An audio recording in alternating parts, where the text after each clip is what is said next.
Hi guys, some friends and Facebook users asked me to do some more videos, so here I am and trying my best, and yeah, hopefully you will like it.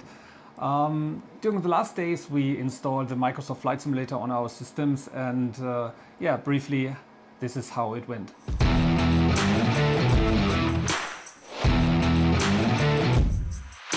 The easiest way to install Microsoft Flight Simulator is via the Microsoft Store. It will take, of course, a lot of time until you have downloaded all the data. It's a lot of gigabytes, and yeah, so you need a little patience, of course. But the good news is that you can have P3D be installed on your computer in parallel.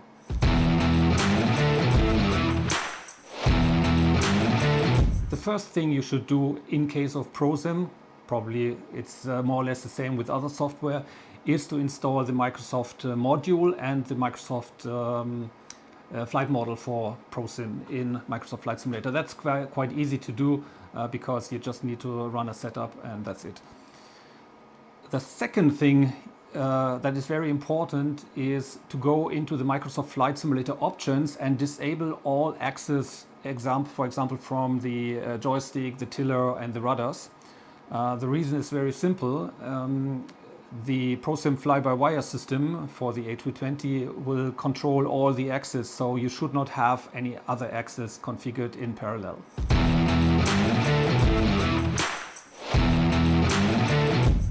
Despite of the installation of the Microsoft flight model and the Microsoft module, there are no changes necessary for ProSim. So if you start P3D, ProSim will recognize P3D, and if you start Microsoft Flight Simulator, it will recognize Microsoft Flight Simulator. And be sure you cannot run both simulators in parallel. Another thing is if you have add-ons. Usually P3D runs with the FSU IPC6, and that's also important to know. You need FSU IPC7 to run add-ons, and if it's only that the add-ons read some data from the Microsoft Flight Simulator and they do not inject some data, you can simply use the free version.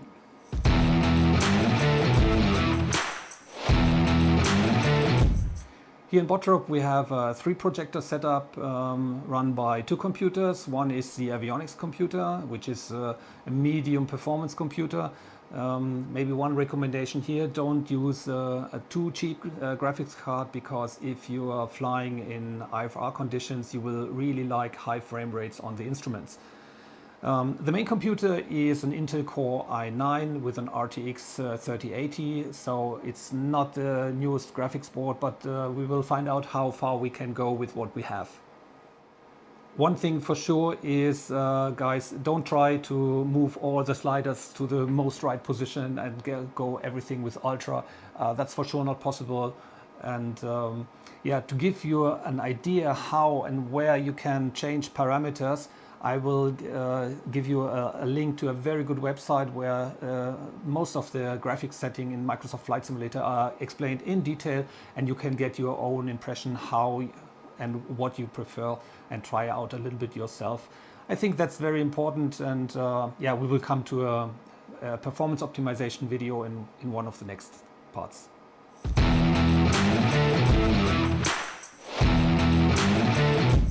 Warping, wow. Yes, that's a tough one, and that's not that easy in Microsoft Flight Simulator, because the user interface is not so intuitive and the software for that is not so yeah, well developed.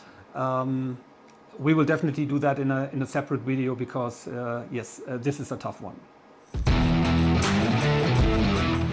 First impression on Microsoft Flight Simulator.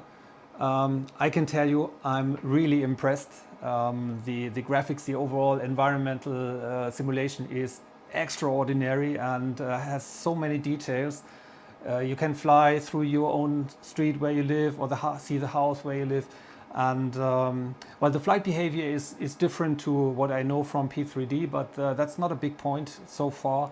And for now, I'm really looking forward to fly around the world and yeah, see a lot of places that are there and in a high level of detail there.